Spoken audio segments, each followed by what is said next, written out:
आदाब, मुनसिफ जोहार में आपका स्वागत है। मैं हूं आपके साथ अब्दुल रहीम। आगे बढ़ने से पहले एक नजर डालेंगे हेडलाइंस पर। तीसरी गावा एवं देवरी में बंद पड़े ढिबरा को राज्य सरकार की ओर से वैधानिक दर्जा दिलाने की मांग, बाबूलाल मरांडी भी रहे शामिल।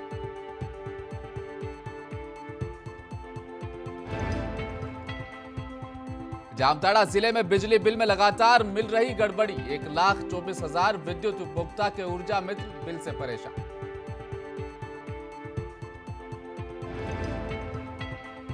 एथलीट अंजलि उरांव की मौत के दूसरे दिन भी हंगामा, 15 पर भीड़ को भड़काने का मामला दर्ज।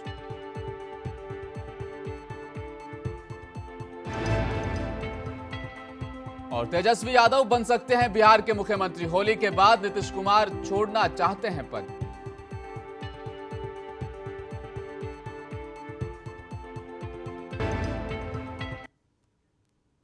अब खबरें विस्तार से। जामताड़ा जिले में बिजली बिल में लगातार मिल रही गड़बड़ी से बिजली उपभोक्ताओं को काफी परेशानी का सामना करना पड़ रहा है, जिसके सुधार को लेकर उपभोक्ता लगातार बिजली विभाग के चक्कर काट रहे हैं, लेकिन उपभोक्ताओं की समस्याओं का समाधान नहीं हो रहा।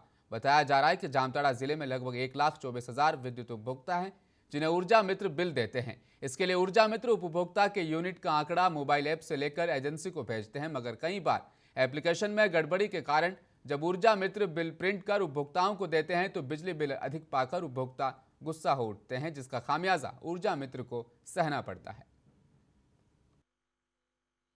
नहीं और मेरा मीटर 1 साल पहले मेरा मीटर लगा हुआ है, तो 1 साल पहले मीटर लगा हुआ है। मेरा मीटर में 1387 यूनिट उठा है 1 साल में। जो बिल ऊर्जा मित्र गए थे मेरे घर और बिल निकाल के दिए तो मेरा 9,961 रुपया, लगभग 10,000 के आसपास बिल आया है। तो हम यही चाहते हैं कि मेरा इतना। चेन्नई कमाने गए जामताड़ा जिले के नारायणपुर अंतर्गत धावा गांव निवासी 27 वर्षीय बुद्धू हेम्ब्रम की 4 दिन पहले चेन्नई में मौत हो गई थी, जिसका शव उसके घर पहुंचा। शव के घर पहुंचते ही चीख पुकार मच गई, पूरा इलाका गमगीन हो गया। वहीं इसकी सूचना पाकर जामताड़ा विधायक डॉक्टर इरफान अंसारी मृतक के धावाटाड़ स्थित घर पहुंचे, जहां उन्होंने मृतक के परिवार वालों को सांत्वना देते हुए विधायक ने वीडियो से बात कर अविलंब मुआवजा देने की मांग की। साथ ही अम्बेडकर आवास, विधवा पेंशन समेत तमाम सरकारी सुविधाएं दिलाने की बात कही। विधायक ने कहा कि लापरवाह लोगों के साथ अपने बच्चों को बाहर नहीं भेजना चाहिए। कुछ मशीन खराबी का अपना वक्तव्य देता है हमको भी पब्लिक बोलता है कि हम लोग को स्लिप नहीं दिया जाता है, फर्जी जो बोलता है। तो उसमें पर्ची की जब मांग करते हैं पब्लिक तो बोलता है मशीन खराब हो गया, रांची से उसको बन के आएगा, इसीलिए हम लोग नहीं दे पाते। कि हम लोग को तीसरी गावा एवं देवरी में बंद पड़े ढिबरा को राज्य सरकार की ओर से वैधानिक दर्जा दिलाने की मांग को लेकर भाजपाइयों ने उपायुक्त कार्यालय के समक्ष एक दिवसीय प्रदर्शन किया। इस प्रदर्शन में मुख्य अतिथि के तौर पर राज्य के प्रथम मुख्यमंत्री बाबूलाल मरांडी मुख्य रूप से उपस्थित थे। इस दौरान कार्यक्रम की अध्यक्षता भाजपा जिला अध्यक्ष महादेव दुबे ने की। इस प्रदर्शन के माध्यम से भाजपाइयों ने राज्य सरकार से नियोजन नीति लागू करने, बालू चालू कराने, कोयला तस्करी पर रोक लगाने, महिलाओं के साथ हो रहे अत्याचार पर रोक लगाने और तुष्टीकरण की नीति बंद करने, झारखंड की खनिज संपदा को लूटने से बचाने आदि की मांग की। घोषणा तो सरकार ने क्या किया था, विधानसभा में वित्त मंत्री ने किया था कि रोजगार देंगे, नहीं तो बेरोजगारी भत्ता देंगे। 2020 की बजट भाषण आप लोग पढ़ लिए। तो घोषणा तो सरकार रोज करती है, हरी झंडी तक भी दिखा दिया था कोडरमा में मुख्यमंत्री जी ने, लेकिन अभी तो ढिबरा कहीं कोई खरीद की कोई व्यवस्था नहीं है सरकार की। अगर लोग खरीदते तीसरी में तो यहाँ तक कहे आते, और यहाँ भी उन्होंने किसी को खरीदने के लिए। समाजसेवी एवं विश्रामपुर विधानसभा विधायक प्रत्याशी विकास दुबे ने आज क्षेत्र भ्रमण कर ग्रामीणों की समस्याओं को सुना एवं विश्रामपुर विधानसभा अंतर्गत मजियाऊ प्रखंड के ग्राम करमडीह में मेला आयोजन में पहुंचकर ग्रामीणों का उत्साह बढ़ाया और ग्रामीणों को आर्थिक मदद भी दी। साथ ही उन्होंने हर परिस्थिति में ग्रामीणों के साथ रहने का वादा भी किया और ऐसे कार्यक्रम करने की सलाह देते हुए कहा कि ऐसे कार्यक्रमों में आपसी प्रेम बना रहता है, जिसे हम बनाकर चलना चाहिए।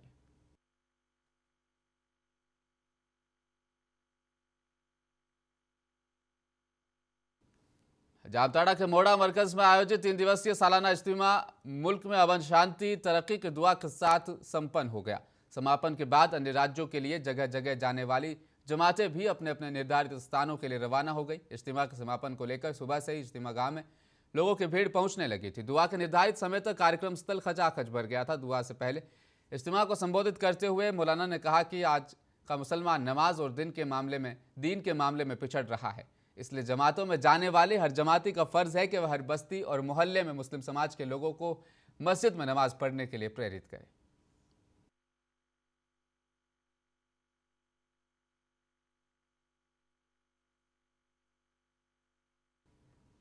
Jharkhand state sports promotion society की एथलीट अंजलि उरांव की मौत के मामले में दूसरे दिन भी परिजनों और खिलाड़ियों का आक्रोश देखने को मिला। अंजलि उरांव के परिजनों के साथ साथ अन्य प्रशिक्षक खिलाड़ी भी जेएसपीसी प्रबंधन पर लापरवाही बरतने के कारण अंजलि की हुई मौत मामले की जांच उच्च स्तरीय करवाने पर अड़े रहे। परिजनों की मांग को देखते हुए पूरे मामले की जांच के लिए 3 कमेटियां बनाई गई हैं, जिसमें 2 कमेटी सीसीएल जबकि एक खेल विभाग ने बनाई है। बता दें कि शनिवार की देर रात अंजलि की तबीयत बिगड़ी थी, जिसके बाद वार्डन ने अस्पताल में भर्ती कराने के बजाय उसे हॉस्टल में ही दवा दी थी। बाद में उसकी मृत्यु हो गई थी।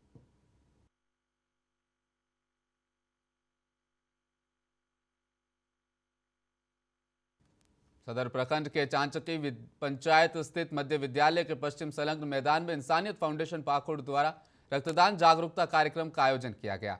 साथ ही पत्रकार सम्मान समारोह, निःशुल्क स्वास्थ्य शिविर, असहाय परिवार को सूखा राशन वितरण किया गया। मुखिया प्रतिनिधि सलीम शेख, चांचकी के मुखिया प्रतिनिधि मुख्तार शेख उपस्थित रहे। इंसानियत फाउंडेशन के सदस्यों द्वारा बारी बारी से मुख्य अतिथियों का सम्मानित भी किया गया। इस दौरान थाना प्रभारी ने कहा, इस फाउंडेशन के सदस्यों ने मानवता दिखाते हुए लगातार मानव सेवा की है। हर जरूरतमंद मरीजों को रक्तदान कर उनकी जान भी बचाई है।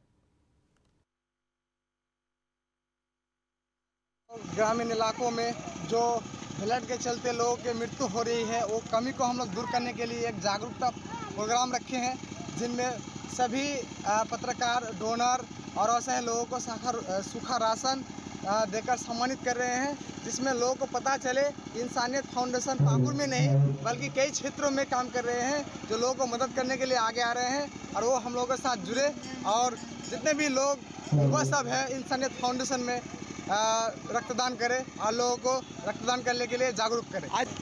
आज हम लोग ग्रामीण इलाकों में भागलपुर के दक्षिण बिहार ग्रामीण बैंक के कर्मचारियों द्वारा जहां एक तरफ क्षेत्रीय ग्रामीण बैंक कार्यालय के समक्ष क्षेत्रीय अधिकारियों के तानाशाह और मनमाने तरीके से स्थानांतरण को लेकर 1 दिवसीय धरना दिया, वहीं दूसरी तरफ एक निजी होटल में दक्षिण बिहार ग्रामीण क्षेत्र के अध्यक्ष एवं क्षेत्रीय अधिकारी विकास बैंक मित्रों के साथ एक अहम बैठक करते नजर आए। बैठक में विकास मित्रों को जहां दक्षिण बिहार ग्रामीण बैंक के ऋण संबंधी रिकवरी के साथ साथ आम लोगों से जुड़ी हुई कई जन कल्याणकारी योजनाओं के बारे में जानकारी भी दी गई।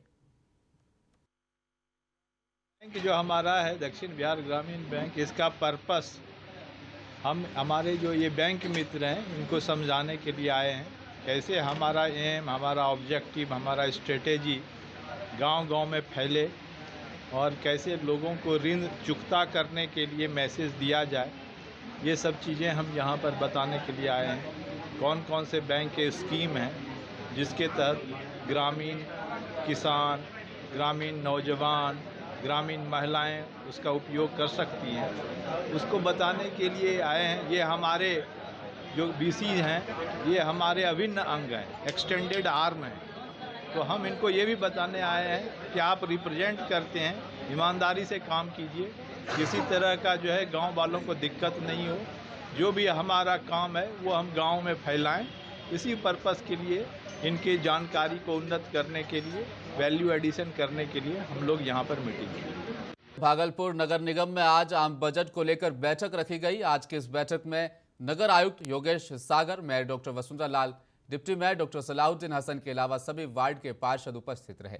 नगर आयुक्त, मेयर व डिप्टी मेयर ने सभी वार्ड में सुचारू रूप से कार्य कराने को लेकर सभी वार्ड पार्षदों को कई टास्क दिए। साथ ही कई योजनाओं के तहत आए बजट को लेकर भी वार्ता की गई। बजट वार्ता के दौरान कई बिंदुओं पर खास ध्यान रखते हुए सभी पार्षदों को कड़ी चेतावनी देते हुए कार्य को सफलतापूर्वक निष्पादन कराने की बात कही गई। बैठक में पार्षद प्रीति शेखर, संजय सिन्हा, संध्या गुप्ता, अरशदी बेगम के अलावा कई पार्षद शामिल रहे। इसको देखें और एकत्र करके जो भी मन में बातें हैं उसको रखें, उसके लिए नगर आयुक्त साहब हैं, वो जवाब देंगे। और जो भी इसमें कमी लगेगी तो हम लोग हैं उसको पूरा करने के लिए चेकअप करके बातें रखें। जिसका इसमें वाकई में जो इसमें वर्णन किया हुआ है वो वर्णन आप लोग देखे होंगे, अगर पुराने पार्षद जी भी हैं। किशनगंज ठाकुरगंज प्रखंड में बिहार पुलिस दिवस 2023 के अंतर्गत कुर्लीकोट थाना अध्यक्ष इकबाल अहमद खान ने संयुक्त रूप से हरी झंडी दिखाकर पुलिसकर्मियों के द्वारा निकाली गई जन सहभागिता मोटरसाइकिल रैली को रवाना किया। इस मौके पर थाना अध्यक्ष इकबाल अहमद खान ने बताया कि 27 फरवरी को बिहार पुलिस दिवस है। इस दौरान पुलिस मुख्यालय के निर्देशानुसार एक सप्ताह तक विभिन्न कार्यक्रमों का आयोजन किया जाना है।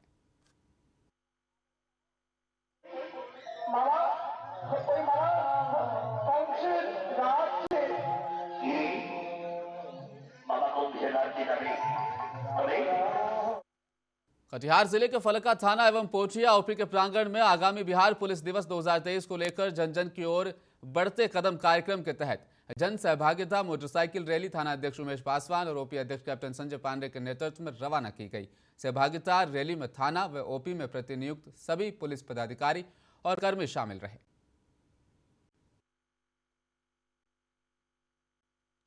जी के निर्देश के अनुसार जो है न पुलिस सप्ताह के शुभ अवसर पर आज जन सहभागिता मोटरसाइकिल रैली का आयोजन 20 तारीख से 26 तारीख तक चलेगी, जो हर एक गांव में जाकर पब्लिक। गया जिले के चंदोती थाना क्षेत्र के चंदोती कटारी रोड भारत गैस एजेंसी के पास अपराधियों ने पुलिस की जमीन पर कारोबारियों और पुलिस मुखबिर की गोली मारकर हत्या कर दी। मारे गए व्यक्ति की पहचान कटारी हिल नई देवी स्थान के रहने वाले अरुण पासवान के रूप में हुई है। वह हर रोज की तरह अहले सुबह मॉर्निंग वॉक के लिए निकले थे। घटना चंदोती कटारी रोड में रहे मैसर्स भारत गैस एजेंसी से 10 कदम के फासले पर हुई। मौके की जानकारी पाकर परिजन और आसपास के लोग बड़ी संख्या में शामिल हो गए। यहाँ पे किसी का जो है मर्डर हो गया है, तो अभी हम आगे देख रहे हैं इसमें क्या क्लू हमें कुछ मिल रहा है, तो उसी के अनुसार हम ट्राई करेंगे जल्दी से क्रैक हो जाएगी। तो कुछ पहचान हुई कौन थे, कहाँ के रहने वाले? ये पहचान तो हुई, अरुण पासवान नाम था इनका और काफ़ी सोशली एक्टिव थे और पहचान हो गई है पूरी तरीके से। फैमिली वाले भी हैं तो उनके द्वारा भी कुछ बताया जा रहा है, तो जैसा मिलेगा जो भी टेक्निकल एविडेंस है और बाकी के जितने भी एविडेंस हैं उन सबको कलेक्ट करके फिर हम करेंगे इसको। तो इसमें किसी मोटिव का अभी हम आपको डिस्क्लोज नहीं करेंगे, लेकिन कटिहार जिले के अहमदाबाद प्रखंड के ग्रामीणों को सता रही है कटाव की चिंता। ग्रामीण इस वक्त परेशान हैं। कटिहार जिले के अहमदाबाद प्रखंड क्षेत्र के कई पंचायत प्रत्येक वर्ष बाढ़ और कटाव का दंश झेल रही है। पारदियारा पंचायत का यूसुफ टोला गांव से लेकर खट्टी भवानीपुर पंचायत का बबला बन्ना और चौकिया पहाड़पुर पंचायत के कई गांव कटाव के मुहाने पर खड़े हैं। यहां के ग्रामीण बताते हैं कि प्रत्येक वर्ष भीषण कटाव हो रहा है। गांव का गांव गंगा की गोद में समा गया। जीवन यापन करने के लिए खेतीहर जमीन भी गंगा की भेंट चढ़ गई। वहीं गांव के सैकड़ों परिवार पलायन कर गए, लेकिन अब तक सरकार की ओर से कटाव की रोकथाम को लेकर कोई ठोस कदम नहीं उठाए गए। ग्रामीणों के दर्द भरे आंसू बयां करते हैं कि अब कौन सहारा होगा, कैसे बचेगा हमारा आशियाना और कैसे बचेगा इनका उज्जवल भविष्य। मेरा नाम मोहम्मद यूसुफ है और इस मस्जिद के पूरब साइड में मेरा घर है और बिल्कुल नदी से सटा हुआ है, ठीक है। और इस बार जो बाढ़ आई और इसमें जो तबाही मचा वो आपके सामने यहाँ पर है। तो सरकार और उनके जो नेता मंत्री हैं वो बीच बीच में आते गए और जो है फोटो खिंचाते गए। और भागलपुर में अवैध रूप से बालू लदे ट्रैक्टरों के खिलाफ विधि व्यवस्था डीएसपी सहित 4 थानों की पुलिस ने सुबह जगदीशपुर बाईपास टीओपी सहित लोदीपुर से 19 बालू से लदे ट्रैक्टर को जब्त किया और 9 लोगों की गिरफ्तारी भी की गई। पुलिस के द्वारा ट्रैक्टर चालकों से बालू के चालान की मांग की गई, लेकिन ये लोग कोई भी कागजात मुहैया नहीं करा पाए, जिसके बाद पुलिस के द्वारा सभी ट्रैक्टरों को जब्त कर लोदीपुर थाने में लगा दिया गया। वहीं अवैध रूप से बालू लाने को लेकर मामला दर्ज कर पुलिस आगे की कार्रवाई कर रही है।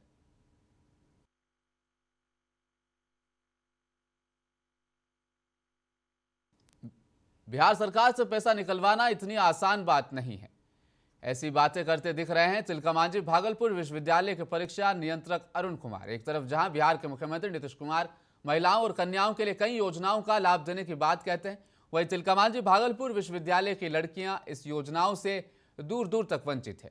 ऐसा ही एक मामला विश्वविद्यालय में अब लगातार सुर्खियों में बना है। और ये मामला आज तूल पकड़ता जा रहा है, जब विश्वविद्यालय के परीक्षा नियंत्रक अरुण कुमार सिंह ने बच्चों को साफ तौर पर कह दिया, सरकार से पैसा लेना इतना आसान काम नहीं। अब सवाल ये उठता है कि जब पदाधिकारी भी ऐसी बातें करेंगे तो फिर आम आदमी क्या करेंगे।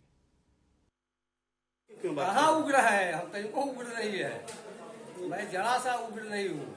आपने जो बच्चे आए जी वो सवाल किए, उसका जवाब मिला, फिर इसके जो अधिकारी है बात करेंगे कि क्यों नहीं मिल रहा है, काहे मिलेगा, कैसे मिलेगा। सरकार का पैसा लेना बहुत कठिन है।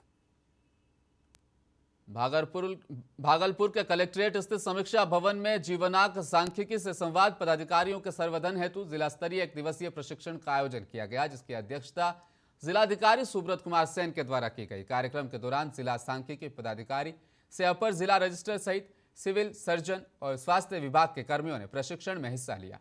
1 दिवसीय प्रशिक्षण कार्यक्रम में कर्मियों को जीवन मृत्यु प्रमाण पत्र सहित अन्य काम को किस तरह से करना है, इसकी जानकारी दी गई। और ICDS के विषयों पर आज बात हुई है, तो लगातार सुधार हो रहा है, चाहे वो इम्यूनाइजेशन का हो या इंस्टीट्यूशनल डिलीवरी हो। हम लोगों ने इंस्ट्रक्शन दिया है कि डिलीवरी के बाद जितनी महिलाएं हैं उनको एम्बुलेंस के माध्यम से ही उनके घर में भेजा जाए। इसके साथ साथ जो OPD में संख्या बढ़ानी है या दवाई की उपलब्धता है, इन सब बिंदुओं पर भी बात हुई है। और जो सर्जरी की सुविधा सदर अस्पताल नौगछिया और कहलगांव में है, उसको और हम लोग कहते कैसे बेहतर कर सकें, किसी सेक्शन के लिए जो है वो मरीजों को बाहर न, महिलाओं को बाहर न जाना पड़े, राशि की बचत हो। NRC में 20 बेड है। भागलपुर जिला परिवहन पदाधिकारी की पोस्टिंग नहीं होने से जिला परिवहन कार्यालय में ज्यादातर काम इस वक्त ठप पड़े हैं। वहीं आम लोगों को काफी परेशानियों का सामना करना पड़ रहा है। एक तरफ जहां नई गाड़ियों का रजिस्ट्रेशन बंद है, वहीं लाइसेंस सहित अन्य कार्य भी कार्यालय में नहीं हो पा रहे, जिसके कारण आम लोग जो गाड़ी खरीद रहे हैं उन्हें नई गाड़ी घर पर खड़ी करनी पड़ रही है, क्योंकि रजिस्ट्रेशन नहीं होने के कारण सड़क पर गाड़ी नहीं निकाली जा सकती। 17 नवंबर 2022 से जो है जिला परिवहन पदाधिकारी फिरोज अख्तर का भागलपुर से ट्रांसफ़र हो गया लोक जन शिकायत पदाधिकारी कटिहार में। उसके जो है वो प्रभार में अपर अनुमंडल पदाधिकारी अनु कुमारी को प्रभार मिला, लेकिन अभी तक उनको परिवहन विभाग से कोई आदेश नहीं आया काम करने का, कोई सिग्नेचर का, ID का। गाड़ी मालिक जो है गाड़ी किस्त पे ले करके गाड़ी दरवाजे पर खड़ा है और फिनांसर उसके घर पे जाता पैसा मांगने के लिए, वो महाजन से कर्ज ले करके गाड़ी मालिक किस्त अदा कर रहा है, लेकिन गाड़ी पे जो है कोई भी। और इस वक्त की सबसे बड़ी खबर, बिहार में लगातार सत्ता और गद्दी परिवर्तन की लहर के बीच एक नई खबर अब सामने आई है। RJD के एक विधायक ने नीतीश और तेजस्वी यादव के बीच हुई डील का खुलासा कर दिया है। दोनों के कदम से कदम मिलकर चलने के पीछे शायद यही डील हो सकती है। RJD विधायक ने बताया कि होली के बाद तेजस्वी बिहार के नए CM होंगे। मीडिया रिपोर्ट्स के मुताबिक दिनारा से RJD विधायक विजय कुमार मंडल ने इस डील को सार्वजनिक करते हुए बताया कि इसी साल मार्च में ही तेजस्वी यादव के हाथ बिहार राज्य की कमान होगी। नीतीश जी उन्हें प्रभार देने में कोई भी संकोच नहीं महसूस करेंगे। आपको बता दें कि विधायक ने यह भी बताया कि साल 2025 के चुनाव तो बहुत दूर की बात है, मार्च में ही बिहार अपने नए CM के नेतृत्व में आगे बढ़ेगा।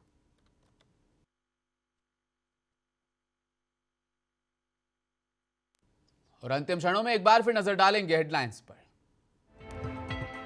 तीसरी गांव एवं देवरी में बंद पड़े ढिबरा को राज्य सरकार की ओर से वैधानिक दर्जा दिलाने की मांग, बाबूलाल मरांडी भी रहे शामिल।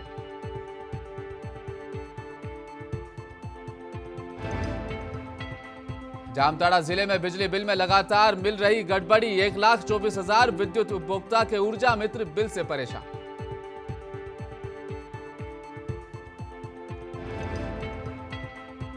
एथलीट अंजलि उरांव की मौत के दूसरे दिन भी हंगामा जारी, 15 लोगों पर भीड़ को भड़काने का मामला दर्ज।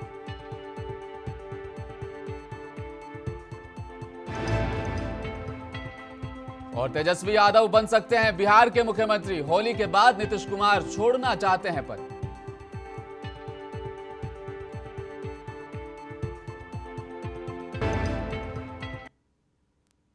मुंसिफ जोहार में फिलहाल इतना ही। आप देखते रहिए मुंसिफ टीवी न्यूज में। लेता हूं आपसे इजाजत। आदाब।